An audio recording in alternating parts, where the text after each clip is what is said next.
what if all the fairy tales and folklore you've ever heard, like all those bedtime stories, weren't actually just stories? Right. What if they were, I don't know, a scattered, maybe slightly misunderstood instruction manual? It really, it completely flips the script on how we view history, honestly. I mean, we are so used to categorizing folklore as just cultural imagination, Yeah, or exactly. maybe, just psychological metaphors for things that ancient people couldn't explain. But when you start cross-referencing the sheer volume of global records, well, a very different picture emerges. It totally demands to be read in a different way. Yeah. And, well, that is exactly what we are doing today. For this deep dive, we are looking at this massive, um, honestly mind-blowing stack of incredibly diverse sources. Oh, absolutely. It's a huge Like, variety. we've got modern anthropological field notes, recently retranslated Celtic folklore records, comparative studies on Siberian shamanic manuals, and even analyses of West African cosmological traditions. And the mission today, for you listening, is to take a hard pivot. We are shifting from mythology to cartography. Yes, cartography. I love What? that framing. Right, because we are looking at the otherworld, or the Fey realm, not as a fantasy or a metaphor, but as a structural reality. Like an actual parallel world running right alongside our own, complete with specific physical laws, geography, and crucially, rules of access. Exactly. Okay, let's unpack this, because what really blew my mind is the global consistency here. Mm. I mean, from the Celtic Tir na Nog and the Welsh Anne to the Yoruba concept of the Oran, humanity has essentially agreed, universally, that there is somewhere else. Yeah, and humans have always known how to find the door. But to really wrap our heads around this material, we need to completely change our conceptual backdrop today. Oh, for sure. I want you, the listener, to just leave the brightly lit, neatly categorized modern world behind for a moment. Just step out to the misty forest edges, the river banks at twilight, the ancient stone circles. Setting the mood. I like it. Well, we are exploring the unseen, which requires us to look at the edges of things. Because before we can talk about how you might cross over, we have to map out where these crossings actually exist. We have to look at the physical hinge point. Wait, let me make sure I understand this right off the bat. Yeah. When the sources talk about hinge points or thresholds, are they talking about literal places? Yes. Because I always assumed crossing into the other world was like something that happened in a dream, or maybe some altered state of consciousness. And that is actually the biggest misconception that these sources correct. These texts make it incredibly clear. Thresholds are literal, structural, physical realities. They aren't poetic metaphors at all. So not just a state of mind. No, think about the concept of a doorway. A doorway is a physical threshold because it is structurally neither inside nor outside. Right. It is the space between spaces. Oh, wow. I never thought about it like that. In the same way, dusk is a threshold because it is neither day nor night. The edge of a river is neither solid land nor deep sea. The texts state that the entities we call the Fae gather at these liminal spaces not just because they like the scenery, Right. They aren't just hanging out by the river for... No, they gather there because the physical laws of our consensus reality literally loosen in those spots. So the thinning of the veil that people always talk about, like around Halloween, Yeah. that isn't some supernatural magic trick. Not at all. You're saying it's structural. It's an actual breakdown of spatial and temporal categories. Precisely. And when you understand that, ancient architecture starts to make a lot more sense. Think about landscape scale threshold. Like the massive Irish fairy mounds, right, the side. Exactly. Or places like Newgrange and Knocknaria. For centuries, modern archaeology has categorized these sites as monuments or elaborate graves for kings. But these anthropological texts argue something totally different. They argue that the ancestors who built them understood the geometry of access. Yes, they weren't building tombs to house the dead. They were building doors. Hold on, though. Mm-hmm. How is a massive mound of earth and stone a door? I mean, I'm trying to picture this. It's because of how it's structurally situated. They constructed spaces that were perfectly liminal. They're neither fully above ground nor completely subterranean. Oh, I see. Yeah, you walk into them and you are neither in the open air of the living world nor buried in the earth of the dead. It creates a literal physical pocket where the normal rules of space just don't quite apply. That is wild. And that really brings us to the recipe for actually finding one of these natural seams in the world. It does. Because the texts outline a specific set of physical conditions that soften the boundary. Let's look at running water at dusk. The source texts call this a triple liminal condition. Right, it's a very specific combination. Yeah, you have a threshold in space, which is the Right. water's edge, a threshold in time, which is dusk, and a threshold in sound, which is the white noise of the rushing water. But I actually need you to break that last one down for me. The sound aspect. Yeah. How does the sound of water actually function as a portal? Well, it has to do with how the human brain processes sensory input. Continuous white noise, like a rushing river, it disrupts ordinary cognitive patterning. Your brain is basically a pattern recognition machine. Okay, that makes sense. So when it's flooded with that kind of chaotic, overlapping auditory data, it struggles to lock onto a single anchor. Your normal sensory defenses just drop. And when you combine that auditory disruption with ancient trees, specifically oak, the North Yggdrasil ash, or a solitary hawthorn tree standing alone in a field, you add an entirely new variable, a broadcasting frequency. Okay, you're losing me just a little bit here. A tree is a radio. How does a piece of wood broadcast a frequency? I know, it sounds like complete science fiction until you actually look at the biophysics. Trees are massive living organisms moving hundreds of gallons of water through their trunks every day. They generate subtle electromagnetic and acoustic frequencies. Wait, really? Yeah. The texts note that a solitary ancient tree has been humming at a specific slow frequency for centuries.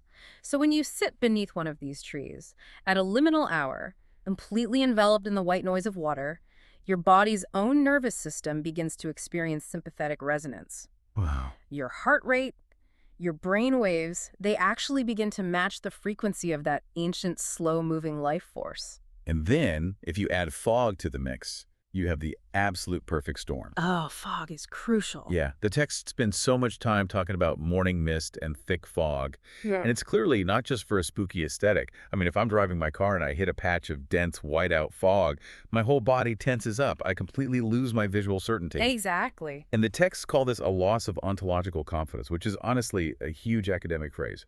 What does that actually mean for the person standing by the river? What's fascinating here is that ontological confidence is just a fancy way of saying your absolute certainty that reality is solid and predictable. When you are standing in a thick fog, you can't see 10 feet ahead of you.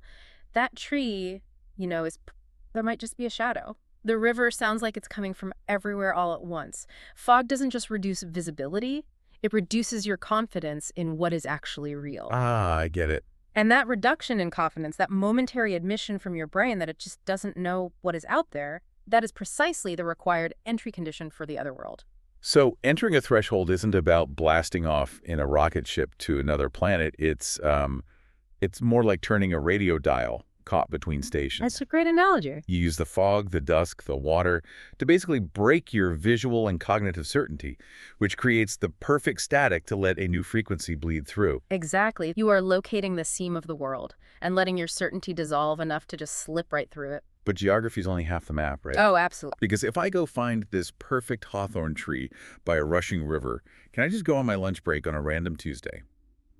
The sources make it very clear that time operates on a highly specific clockwork. It does. The other world has a calendar. A very precise astronomical calendar, actually. We often think of the old Celtic calendar as just a way for farmers to track agricultural seasons. When to plant, when to harvest. Yeah, that's what I was taught in school. But these comparative texts suggest it was actually a cosmological tracking system. It tracked the moments when the boundary between worlds naturally grew the thinnest, and these moments correspond to the cross-quarter days, which are the exact midpoints between the solstices and the equinoxes. So let's talk about the heavy hitters. Samhain, which we celebrate now, is October 31st into November 1st. Right, Halloween. The texts call this the dark thinning. It's when the veil between realities reaches its absolute minimum thickness. And I found this historical detail so fascinating because the massive bonfires that people lit at Samhain weren't just for a harvest party. Far from it. They were highly practical defensive tools. Right. The texts say the fires were lit to hold the boundary visible. It was basically a way of saying to the other world, we know the door is wide open right now, we see you, and we are holding our ground. Yeah, it was a defensive posture that also, somehow, invited a controlled contact. And if you look at the opposite side of the wheel, you have Beltane right around May 1st. If Samhain is the dark thinning, characterized by defense and honoring the dead, Beltane is the luminous thinning. A totally different vibe. Completely. The text explained that during Beltane, the otherworld becomes highly accessible, but the mechanism is completely different.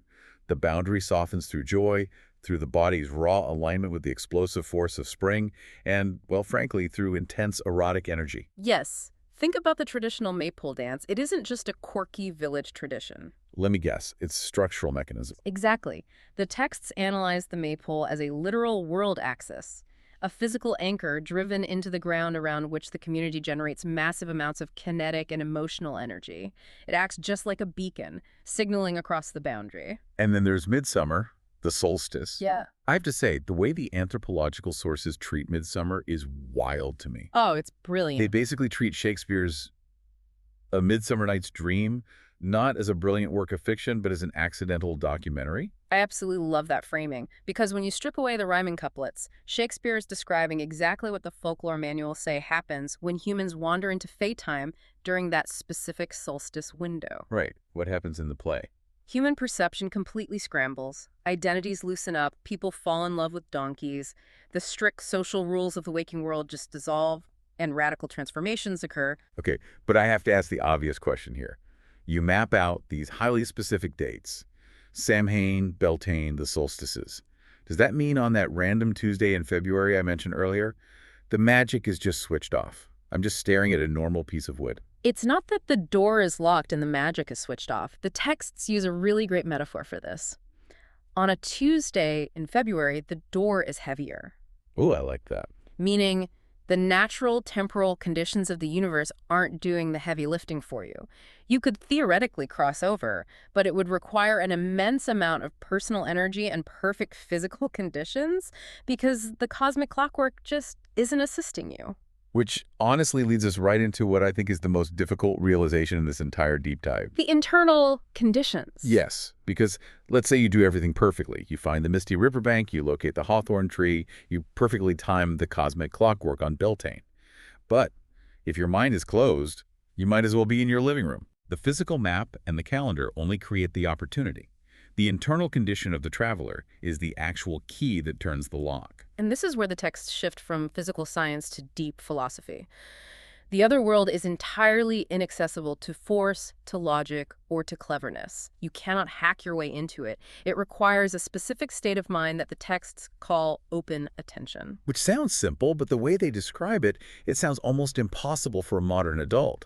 I mean, they describe open attention as the hunter's alertness, but without the hunter's agenda to kill. It's the lover's attunement, but without the lover's need to possess. How do you even do that? It is incredibly difficult for an adult. The texts actually provide a somatic instruction for this, a physical directive for your body. The instruction is to stand at the threshold and consciously release the requirement that, in advance what you're going to find. Right, because the adult brain is constantly categorizing things to save energy. Exactly. Your brain wants to label things so it can ignore them and move on. The moment you walk up to a stream bank and your brain says, okay, this is merely a stream bank, you've locked the door. Your filter of conclusion is up. Ah, that makes so much sense. But the texts point out that children enter the other world much more easily, and it's not because they are pure or inherently magical. It's entirely mechanical. Their brains are still plastic. Yes. Their perceptual systems haven't firmly committed to the consensus version of reality yet. They haven't rigidly decided what is and isn't possible, so they don't immediately filter out the impossible when it presents itself. Their undecidedness is the actual key. I picture it like walking into a movie theater. Okay, how so? Well, if you walk in having already read terrible reviews, Yeah. and you've decided you're going to hate the film, your filter of conclusion's already up. You will only notice the flaws. Oh, for sure. But if you walk in genuinely uncertain, the movie actually has a chance to affect you. But there's another internal condition the text highlights, and this completely caught me off guard: grief. It is one of the most profound insights in the entire folklore record. Over and over again, in texts from Ireland to Siberia, encounters with the otherworld happen to people who are in acute, devastating states of loss. And my first thought was, oh, they're vulnerable. The Fae prey on the weak. But that isn't the theory the texts present at all, is it? Not at all. The theory is that grief completely destroys the social performance that normally keeps the Fae at a polite distance. Think about how much energy we spend performing our identities, pretending we are fine, curating our personalities for other people. That's exhausting. Exactly. Extreme grief shatters all of that. You just don't have the energy to pretend anymore. Grief puts you in a state of radical sincerity. And across almost all traditions, the Fae respond to sincerity. What they absolutely cannot tolerate, what structurally repels them, is the defended, curated, performed self. If we connect this to the bigger picture, it is incredibly moving to realize that these ancient cultures didn't treat grief as a weakness or a flaw to be fixed. They viewed it as a state of ultimate authenticity. Yeah, that's a beautiful way to put it. It's a raw truth that the other world instantly recognizes and respects because it strips away all the pretending. Okay, so let's say you've done it. You found the tree, the mist is rolling in, it's Samhain, your defenses are totally dropped, you are radically sincere, and you cross over. You're in. You're in. Now what? Because you are navigating a realm that does not care about human convenience. We need to talk about the physics of the other world Yeah. and the rules of survival. Yes, the rules of crossing are vital because this isn't a theme park. Entry has conditions. What you do at the threshold fundamentally alters your physical reality. And the most famous, consistent rule across almost all European Fae traditions is do not eat the food, do not accept a drink. Here's where it gets really interesting, because I always thought this was just a classic fairy tale curse, like the poisoned apple, Well, right? a lot of people think that. But the texts explain the why, and it is pure physics. Time operates on a completely different scale in the other world. What feels like hours there can equal decades in the human world. Consuming their food literally seals your physical body into their timeline. I love the analogy the texts use for this. They say it operates exactly like gravity. Yeah, that's such a good point. Gravity doesn't hate you. It doesn't have a personal vendetta against you if you fall off a ladder. It just blindly applies its laws to whatever matter enters its domain. That is the perfect way to look at it. If you consume the matter of the Fey realm, your biology becomes subject to its physical laws. It is structural etiquette, not human morality. And we see that exact same structural logic applied to identity and the concept of names. Right. The second major rule. Never give a fairy your true name. But why? I mean, what are they going to do? Steal my identity and open a credit card? Why is my name so important? Because in Fey cosmology, names are not just arbitrary labels on a name tag. A true name is a coordinate. It is a direct access point to your essence. To freely give your full true name to an entity is to literally unlock your own door and allow them absolute approach. So the texts advise giving a use name or a traveling name, which in a modern context is basically like giving a website your burner email address instead of your social security number. Exactly. It points toward you, it allows for a transaction, but it doesn't hand over the keys to your entire life. It's ancient cybersecurity. Truly. And the third rule leans right back into that concept of radical sincerity. If you are going to interact or bring something to an exchange, bring something entirely genuine. No cheap parlor tricks. None. The Fae aren't transactional in our capitalist sense. They don't want money, but they revere genuine things. If you bring them a song you've crafted from the bottom of your soul, or a piece of wood you've carved with immense care, or even genuine tears, they respect it. But if you fake it, If you try to perform for them, if you boast or offer something counterfeit just to impress them, the folklore shows they see through it instantly, and the encounter turns dangerous. Performance fails every single time. which brings us to the final rule, leaving. The text says you have to follow the departure instinct. It's a quiet signal inside your gut says, it's time to go. You must drop whatever you are doing and leave immediately. Why is that instinct so critical? Because the realm is intoxicating. It is immensely beautiful and strange. That quiet instinct to leave is the self-preservation alarm of your native reality. It is your human biology pulling on the tether before you become completely untethered and trapped by your own curiosity. Wow. If you override that alarm because you just want to see one more thing, that is exactly how travelers disappear for 100 years. So synthesizing all of this, taking a step back and looking at the whole map we've drawn today, this deep dive really forces a massive perspective shift. The Fey realm, as presented in all these global sources, is not a psychological fantasy. It isn't a projection of our fears. No, not at all. It is an older, stranger, more than human layer of the very world we live in. It's adjacent to nature, but it can't just be reduced to a bunch of trees and rivers. It has its own intelligence, its own dangers, its own strict physics, and its own etiquette. It has been here much longer than we have, and it will not bend its rules to make humans comfortable. And importantly, the door has never actually been locked. We didn't lose the magic. The hinges are still where they've always been. They're just located in places that require a specific quality of attention to see, and they open at times that require a specific quality of presence to enter. So what does this all mean for you listening to this right now? The anthropological texts leave us with this incredible, somewhat haunting challenge. They suggest that somewhere deep in your biology, you probably already recognize this place Oh, instinctively. absolutely. When the hair on your arm stands up by a dark river, you know it's there. The question isn't whether the other world exists. The question is whether you are willing to turn off your phone, stand at a foggy threshold, and be vulnerable enough for the threshold to respond. And that raises a really important question for our modern lives.